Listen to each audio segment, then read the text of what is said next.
عيش الكريب ازاي اعمله بطريقه سهله وبسيطه، ده اللي هنعرفه في الفيديو ده. بس في الاول نصلي ونسلم على الرسول صلى الله عليه وسلم ونبتدي الفيديو بتاعنا. انا في بوله حطيت ربع كيلو من الدقيق، واحط عليها معلقه كبيره من السكر، ونص معلقه من الملح، معلقه كبيره من الفانيليا، كيسين فانيليا صغيرين، واقلب الخليط ده كويس قوي. لو عندك فانيليا سايبه برضو يبقى ايه معلقه صغيره. خلاص قلبته، ضفت عليهم 4 بيضات مع ربع كيلو من اللبن، واضيف عليهم 50 جرام من الزبدة السايحة او من الزيت النباتي زي ما تحبي، واضرب الخليط ده كويس جدا لحد ما كل التكتلات دي تروح ويديني قوام شبه عجينة الكيكة، بس طبعا بتبقى خفيفة لان انا هنا بعمل عيش كريب. تمام، افضل اضرب فيهم هيدينا القوام ده. بعد كده اروح مصفيه في مصفى عشان اي تكتلات لو موجودة تروح. ايوه كده العجينة بقت جاهزة معايا.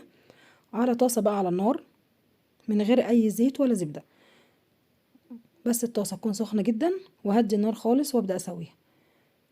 اسوي بقى ايه العيش. بص الفقاقيع بدأت تظهر، معناه ان هي استوت كده من تحت اهي. الوش ده استوى اهو، وافضل اقلب بقى الوش ده شويه والوش ده شويه لحد ما الاقي الدنيا ايه ظبطت معايا واستوى بالظبط كده. ولما اطلعه بغطيه بفوطه عشان الاطراف بتاعته ما تبقاش ناشفه معايا. اهو بعمل واحد تاني قدامكم اوريهولكوا اهو.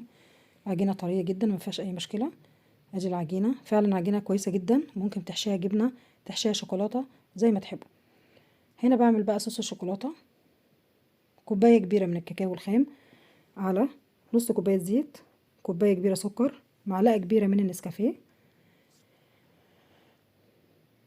هنا ضفت بقى كوبايه لبن، بس الخليط ده احتاج معايا كوبايه ونص لبن او كوبايتين الا ربع لحد ما اوصل للقوام المظبوط ده. تمام كده. صوص الشوكولاته ده كفى معايا اللي هو 6 الكريبات، وعينت الباقي في التلاجة لاني بحتاجه مع كيكه الشوكولاته او اي حاجه بحتاجها في حشوه الشوكولاته. تمام. هنا بقى لفيت العيش اهو زي الكريب اهو، بس هنا حشيته رول. لفيته رول ولا ايه؟ ممكن انتي تلفيه زي لفة الكريب العادي، بس انا كنت هنا معتبره ان هو ايه زي السندوتش كده، عملت رول بالظبط كده. كده كنت برضو بحشي بس على الوش التاني اهو. تقدري تشكلي العجينه زي ما انت عايزه، وزينته بقى في طبق التقديم بصوص الشوكولاته. لو عندك بقى موز او فراوله كنت ممكن تحشيه مع الشوكولاته، بس انا ما كانش عندي صراحه. لو عجبكم الفيديو ما تنسونيش باللايك والاشتراك في القناه. باي باي.